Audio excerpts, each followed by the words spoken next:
Hello everyone and welcome back to my channel. In the last video of this series we have discussed the elements of curriculum and in this video we are going to discuss the models of curriculum. तो हम start करते हैं with a very brief introduction of curriculum. जैसा कि मैंने अपनी last video में ये एक्सप्लेन किया था कि करिकुलम एक लैटिन वर्ड से डिराइव्ड है, क्यूरेर से, जिसका मतलब है रनवे या रनिंग कोर्स। और इसको डिफरेंट सन्स में इसको डिफरेंट मीनिंग्स दिए गए थे, इस वर्ड को मॉडिफाई किया गया था। जैसे स्कॉटलैंड में 1603 में इसको नेम दिया गया कैरेज वे का, then it was modified as the course of study and after that the plan for learning, यानी कि एक ऐसी रोड, एक ऐसा प्लान जो हमें गोल अचीव करने के लिए बनाए, दैट इज करिकुलम।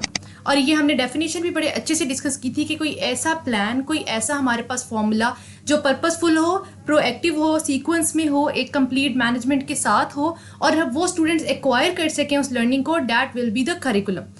और हमने ये कुछ कंपोनेंट्स थे कॉम्प्रिहेंसिव करिकुलम के, कि करिकुलम में हम ये चीज़ें देखते हैं कि what would be the content of the curriculum, क्या कंटेंट होगा, उसकी हम असेसमेंट किस तरह से लेंगे, किस तरह से उसको इंट्रोड्यूस करेंगे, किस तरह से उसकी क्लोजर होगी, what teaching strategies we are going to use to impart our curriculum to the students, क्या लर्निंग एक्टिविटीज़ होंगी, हम किस तरह के ग्रुप बनाएंगे, हमारी क्या क्या प्रोडक्ट्स होंगी, क्या एड्स होंगे, हमारी रिसोर्सेज कितनी लिमिटेड होंगी, एक्सटेंशन एक्टिविटीज़ क्या क्या होंगी और डिफ्रेंसिएशंस और एंड पे इवैल्यूएशंस किस तरह की होंगी। तो ये सारे थे कंपोनेंट्स एक कॉम्प्रिहेंसिव करिकुलम यूनिट के। अगर मैं एक अच्छे करिकुलम या एक एग्जाम्पलरी करिकुलम की बात करूं तो उसमें ये करेक्टरिस्टिक्स होनी चाहिए। हम 3 मॉडल्स को आज डिस्कस करेंगे इन वेरी डिटेल। सबसे पहले हम देख लेते हैं कि एक अच्छे करिकुलम की क्या क्या करेक्टरिस्टिक्स होनी चाहिए। सबसे पहले उसके गोल्स जो हों वो पावरफुल होने चाहिए, हमें पता हो कि हमारा एम क्या है, उसके टॉपिक्स रिप्रेजेंटेटिव हों और जनरेटिव हों और आइडियाज़ अच्छे हों, यानी कि न्यू इनोवेशंस हों। Motivating introductory experiences, challenging and active learning activities, authentic resources हों, ऑथेंटिक प्रोडक्ट्स हों, हमें पता हो कि हमारी क्या लिमिटेशंस हैं, हमने किस बजट में क्या हमने इकोनॉमिकल बैलेंसेस रखने हैं, क्या सोशल बैलेंसेस रखने हैं, उसके अलावा उसका फीडबैक का क्राइटेरिया, उसका ग्रोथ क्राइटेरिया, उसको हमने किस तरह से ब्रीफ करना है, इंटरेक्शन, सपोर्ट, ये सारी चीज़ें एक अच्छे करिकुलम का पार्ट होती हैं। और उसके बाद हम मॉडिफिकेशंस के क्या क्या ऐसी चेंजिंग्स होंगी हमारे करिकुलम में कि स्टूडेंट्स के दरमियान हम डिफरेंसेस कर सकें, उनकी लर्निंग को, उनके एप्टीट्यूड को हम इवेल्युएट कर सकें। तो ये था एक general introduction about the curriculum. अब हम बात करते हैं मॉडल्स की। एक करिकुलम मॉडल क्या होता है? एक ऐसा फॉर्मेट या एक ऐसा डिज़ाइन जो कि हम एक करिकुलम बनाने के लिए यूज़ करें, that comes under the category of the curriculum model. अब उस करिकुलम में हम देखते हैं कि क्या नीड्स हैं, क्या कॉन्टेक्स्ट है और क्या पर्पस है जो हम एक करिकुलम डिज़ाइन कर रहे हैं, और उन गोल्स को अचीव करने के लिए हमारे करिकुलम में क्या क्या कंपोनेंट्स होने चाहिए, क्या अरेंजमेंट होनी चाहिए, ये सारी चीज़ें हम डिस्कस करते हैं करिकुलम मॉडल में। तो briefly saying, a model is a format for curriculum design developed to meet the needs of a curriculum. एक करिकुलम के अंदर ये सब चीज़ें होना लाजमी होता है। मतलब अगर एक करिकुलम मॉडल है तो उसके अंदर हमारे पास ये पॉइंट्स जो हैं ये लाजमी होंगे। हमारे पास कंटेंट होगा, असेसमेंट होगा, इंट्रोडक्शन होगी कि उसके क्या इंट्रोडक्शन, कैसे हम करिकुलम को एक्सप्लेन कर रहे हैं, टीचिंग स्ट्रैटेजीज होंगी, लर्निंग एक्सपीरियंसेस, लर्निंग आउटकम्स होंगे, products, resources, groupings, extensions and modifications. ये सारी चीज़ें एक करिकुलम मॉडल का पार्ट होती हैं। सबसे पहला जो मॉडल आज हम डिस्कस कर रहे हैं वो है टाइलर मॉडल।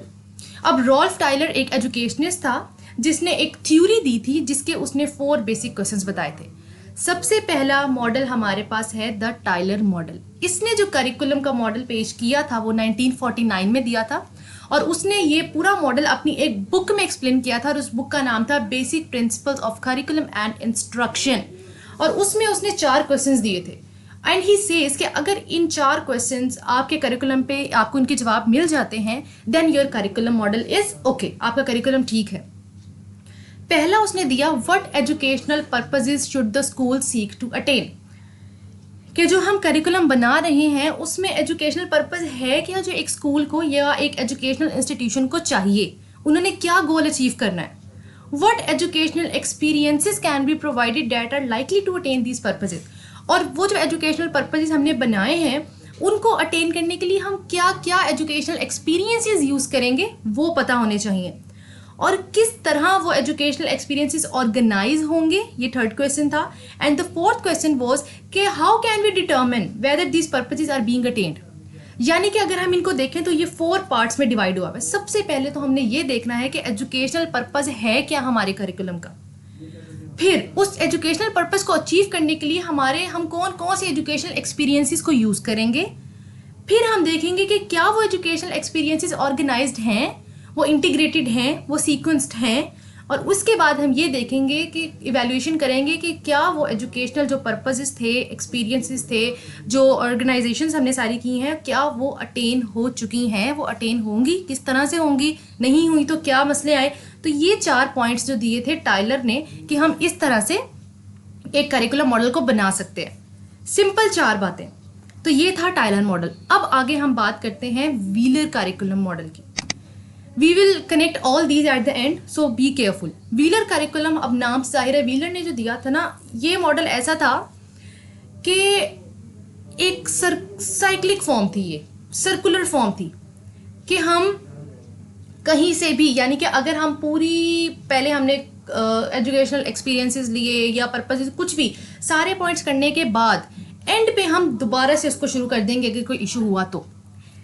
जैसे कि मैं बताऊं, व्हीलर करिकुलम मॉडल एक ऐसा मॉडल था कि इसने स्टार्ट लिया जिस तरह टाइलर ने 4 पॉइंट्स दिए थे। सबसे पहले हम देखेंगे एजुकेशनल पर्पसेस, ठीक है। एजुकेशनल पर्पसेस के बाद हम आएंगे उसके next question, we had the educational experiences, कि हम क्या क्या एजुकेशनल एक्सपीरियंसेस को यूज़ करेंगे। उसके बाद हम देखेंगे कि वो किस तरह ऑर्गेनाइज हुए हैं, और एट द एंड हम देखेंगे इवैल्यूएशन। अब व्हीलर ने यूं नहीं किया कि उसने बस 4 पॉइंट्स हमें इस मॉडल ने दे दिए, नहीं। व्हीलर मॉडल ने ये दिया कि उन 4 पॉइंट्स को करने के बाद we have a chance to again start the cycle, यानी कि हम इवैल्यूएशन के बाद डायरेक्ट दोबारा से उसके पर्पसेस, एजुकेशनल पर्पसेस को रिव्यू कर सकते हैं, रिकैपिचुलेट कर सकते हैं। क्यों? ताकि कोई इशू ना रहे इवैल्यूएशन के बाद। इस मॉडल के एम्स, गोल्स और ऑब्जेक्टिव्स ये थे कि सारे एक्सपीरियंस जितने भी करिकुलम के हैं, एक तो उनको कवर करता है। सेकेंडली, जो हमारे गोल्स हैं वो एक ग्रुप ऑफ कंटेंट के या एक स्पेसिफिक सब्जेक्ट के राउंड अबाउट थे, जबकि जो ऑब्जेक्टिव्स थे वो ज़्यादा स्पेसिफिक थे इस पूरे मॉडल में। जैसे कि मैं इसको एक और तरह से एक्सप्लेन करूं, ये देखें। सबसे पहले हमने बनाए एम्स, गोल्स और ऑब्जेक्टिव्स, यानी कि हमने यहाँ पर अपने एजुकेशनल एक्सपीरियंसेस या एजुकेशनल पर्पसेस सेट किए इन द फर्स्ट स्टेप। उसके बाद हमने सेलेक्ट किया कि हमारा लर्निंग एक्सपीरियंस क्या होगा। बेसिक जो पार्ट है ना, वही 4 क्वेश्चन हैं जो इन मॉडल्स में आते हैं, बट इन डिफरेंट वे। यानी कि वहाँ पर हमने सबसे पहले एजुकेशनल पर्पस देखा, लेकिन यहाँ पे हम इसको थोड़ा सा और जनरल कर रहे हैं कि एम्स, गोल्स और ऑब्जेक्टिव्स पहले हम फोकस करेंगे, उसके बाद हम लर्निंग एक्सपीरियंस को सेलेक्ट करेंगे, एंड आफ्टर दैट हम देखेंगे कि हमने कौन सा कंटेंट किस कॉन्टेक्स्ट में पढ़ाना है। सिलेक्शन ऑफ कंटेंट देखेंगे, and after that organisation and integration of the learning experiences. यानी कि वही प्रोसेसेस करने के बाद हमने करनी है इवैल्यूएशन। व्हीलर का एक सबसे अच्छा पॉइंट ये था कि अगर इवैल्यूएशन में हमारे करिकुलम की सारी नीड्स पूरी नहीं होती, स्टूडेंट की लर्निंग आउटकम उस तरह से नहीं होती जिस तरह से हमने प्लान की थी, तो we have a chance to go back and again revise the whole process. यानी कि हम इवैल्यूएशन में अगर हमें कोई कमी पेशी नज़र आई है तो हम दोबारा से एम्स, गोल्स और ऑब्जेक्टिव्स की तरफ जाएंगे, और उसके बाद उनमें जो फ्लॉज होंगे उनको ख़त्म करने की कोशिश करेंगे। तो जो व्हीलर का मॉडल था वो टाइलर मॉडल से कुछ ज़्यादा अच्छा और ज़्यादा स्पेसिफिक था, जिसमें हमें अपनी गलती सुधारने का मौका मिल रहा है। उसके बाद हम बात करते हैं डायनेमिक मॉडल ऑफ करिकुलम। ये मॉडल इतना ज़्यादा कामयाब नहीं हो सका, ये दिया था वॉकर ने, जो उसने इसमें ना बताया कि जो करिकुलम डेवलपमेंट है ना वो बहुत ही डायनेमिक प्रोसेस है, यानी कि हम कहीं भी उसमें चेंजिंग कर सकते हैं। व्हीलर ने कहा कि आप अपना पूरा प्रोसेस करने के बाद आप एंड पे दोबारा से इवैल्यूएशन के बाद अपने पर्पसेस को फोकस करेंगे, हम बीच में से उसको नहीं तोड़ सकते। लेकिन डायनामिक मॉडल ऑफ करिकुलम में वॉकर ने ये कहा कि आप कहीं से भी चेंजेस कर सकते हैं, आप कहीं से भी तैयार कर सकते हैं। यानी कि अगर एक इंसान ने, एक करिकुलम मेकर ने एक करिकुलम डेवलप करना है तो वो कहीं से भी स्टार्ट ले सकता है। उसका दिल चाहे वो ऑब्जेक्टिव से स्टार्ट ले ले, उसका दिल चाहे वो पर्पसेस से स्टार्ट ले ले, it's up to the developer. तो डायनामिक मॉडल में ये इतना सक्सेसफुल नहीं था, ये बड़ा ही अनसक्सेसफुल था, लेकिन इसके 3 फेजेस थे, और इसमें उसने बिल्कुल लीनियर सीक्वेंस को या बड़ा एक ऑर्गेनाइज वे में उसने करिकुलम को नहीं देखा। उसने कहा कि आप कोई भी एलिमेंट किसी भी ऑर्डर में प्रोसीड करवा सकते हो। आपका दिल चाहे तो आप चेंजेस स्टार्टिंग में ही ले लो, आपका दिल चाहे तो कहीं एंड पे चेंजिंग्स ले लो या बीच में से चेंज कर लो, इट्स अप टू यू। जैसे कि अब उसने करिकुलम के एलिमेंट्स ये दिए थे कि ऑब्जेक्टिव्स हैं, कंटेंट है, मेथड्स हैं, इवैल्यूएशन है। अगर देखा जाए तो तीनों मॉडल्स में ये 4 चीज़ें कॉमन हैं, लेकिन अलग अलग तरह से एक्सप्लेन की हुई हैं। जैसे रॉल्फ टाइलर ने उसको ऑब्जेक्टिव्स को एजुकेशनल पर्पसेस का नाम दे दिया, फिर एजुकेशनल एक्सपीरियंसेस की बात कर दी। व्हीलर ने आके एम्स, गोल्स, ऑब्जेक्टिव्स की बात कर दी, फिर लर्निंग आउटकम्स की बात कर दी। इसी तरह डायनामिक मॉडल में भी ऑब्जेक्टिव्स, कंटेंट्स, मेथड्स और इवैल्यूएशन की बात की कि आप कहीं से भी इसका स्टार्ट ले सकते हो। अगर किसी का दिल करे वो कंटेंट से स्टार्ट कर दे, अगर किसी को लगता है कि वो मेथड से ज़्यादा अच्छी तरीके से करिकुलम बना सकता है तो वो मेथड्स में चेंजिंग कर ले। तो ये उसने बताया था कि करिकुलम हम कहीं से भी स्टार्ट कर सकते हैं, करिकुलम के एलिमेंट्स हम जहाँ से डेवलपर का दिल करे वो वहाँ से इसको स्टार्ट कर दे। अब एक अलग से ये देखें, डायनामिक मॉडल हमारे सामने है कि सबसे पहले हम सिचुएशन और एनालिसिस करेंगे, फिर हम गोल बनाएंगे, उसके बाद हम प्रोग्राम बिल्डिंग करेंगे, इंटरप्रिटेशन और इम्प्लीमेंटेशन करेंगे और एंड पे हम फीडबैक या असेसमेंट ले लेंगे। तो ये सीक्वेंस ऐसा नहीं था कि ये चल सकता, क्योंकि जो हमने व्हीलर में पढ़ा, we had a chance to, हमें चांस मिलता है कि हम अगर हमारे करिकुलम में कोई प्रॉब्लम आ रही है, कोई इशू आ रही है तो हम उसको ठीक कर लें। लेकिन डायनामिक मॉडल में ना तो हमारी इवैल्यूएशन के बाद उस चीज़ को दोबारा से ठीक करने का मौका था और ना ही इसमें प्रॉपर सीक्वेंस था कि ये मॉडल सक्सेसफुल हो सके। तो ये था हमारे पास डायनामिक या interaction model. So these were the 3 main models of curriculum. So now we are going to the strengths and weaknesses of the Walker method या Walker model, जो कि करिकुलम डेवलपमेंट में एक इंटरेक्टिव मॉडल कहा जाता है। तो इस मॉडल की स्ट्रेंथ्स क्या क्या थी? सबसे पहले तो ये एक रियलिस्टिक वे था कि हम करिकुलम डेवलपमेंट को किस तरह से हैंडल कर लेते हैं। इसमें कोई फैंटेसी या इस तरह की चीज़ नहीं थी, it was very realistic manner. उसके बाद जो डेवलपर था, जो क्रिएटर था, उसको एक एज मिल जाता है, यानी कि वो फ्री है कि वो किस तरह से करिकुलम को प्लान करे, किस तरह से करिकुलम को डेवलप करे। He is free to be more creative in curriculum development.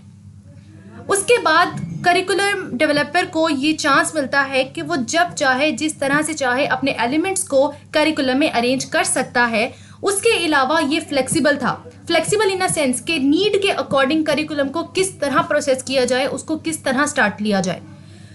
Developer अपने ही बनाए हुए मेथड पे, स्टेप्स पे वो प्रोसीड कर सकता है जिस तरह वो चाहे। कि उसने अगर एलिमेंट्स में ऑब्जेक्टिव से स्टार्ट लिया है तो वो ऑब्जेक्टिव से लेगा। अगर उसको लगता है कि करिकुलम की नीड ऐसी है कि मुझे लर्निंग आउटकम से स्टार्ट लेना चाहिए तो वो लर्निंग स्ट्रैटेजी से स्टार्ट लेगा।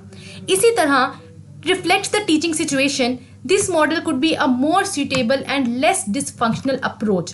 ये एक टीचिंग सिचुएशन के लिहाज से एक अच्छा मॉडल था कि जिस तरह से चाहे हम उस तरह से करें। एक ही बात है इसमें कि राइटर जो था या जो क्रिएटर था उसको ये फ्लेक्सिबिलिटी मिल गई कि वो फ्री है कुछ भी लिखने के लिए, किसी भी तरह से डेवलप करने के लिए करिकुलम को। लेकिन इसकी वीकनेस ये थी कि ये करिकुलम ज़्यादा कंफ्यूजिंग था, क्योंकि इसमें कोई डायरेक्शन ही नहीं थी। डेवलपर को छोड़ दिया कि भाई आपने जो करना है यू कैन डू। तो ये एक बड़ा ही कंफ्यूजिंग सा मैटर था कि डायरेक्शन ही नहीं है तो स्टार्ट कहाँ से लेना है। And confusion rather than clarity, कोई क्लैरिटी नहीं थी। एम्फेसिस नहीं था ऑब्जेक्टिव्स के यूज़ के ऊपर कि किस तरह से ऑब्जेक्टिव्स कंस्ट्रक्ट करने हैं। और developers waste significant amounts of time by not following a logical sequence. At the end I would like to recapitulate all the points. सबसे पहले अगर हम रॉल्फ टाइलर की बात करें तो उसने 4 पॉइंट्स दिए थे। सबसे पहले उसने कहा कि आप एजुकेशनल पर्पसेस देखें, फिर उनको फुलफिल करने के लिए क्या एजुकेशनल एक्सपीरियंसेस हैं वो देखें। उसके बाद आप उसमें किस तरह की टीचिंग स्ट्रैटेजीज यूज़ करेंगे, आप किस तरह की उसमें इवैल्यूएशन करेंगे, क्या क्या प्रोसेसेस होंगे वो। और एट द एंड आप देखेंगे कि क्या वो अचीव हुए हैं, क्या वो अटेन हुए हैं। इसी तरह व्हीलर ने जो मॉडल दिया, व्हीलर मॉडल हमारे पास था, उसमें एक साइक्लिक फॉर्म दी गई कि at the process of evaluation, जब आप इवैल्यूएशन पे आते हो तो आप दोबारा से उन सारे प्रोसेस को starting with the AIIMS and objectives आप उस सारे को रिवाइज कर सकते हो कि कोई इशू ना हो। तो सबसे जो सक्सेसफुल मॉडल रहा इन तीनों मॉडल्स में से वो व्हीलर का मॉडल था, क्योंकि उसमें हमें रेक्टिफिकेशन का एक मौका मिल रहा था। So thank you so much, this was all about the models of the curriculum.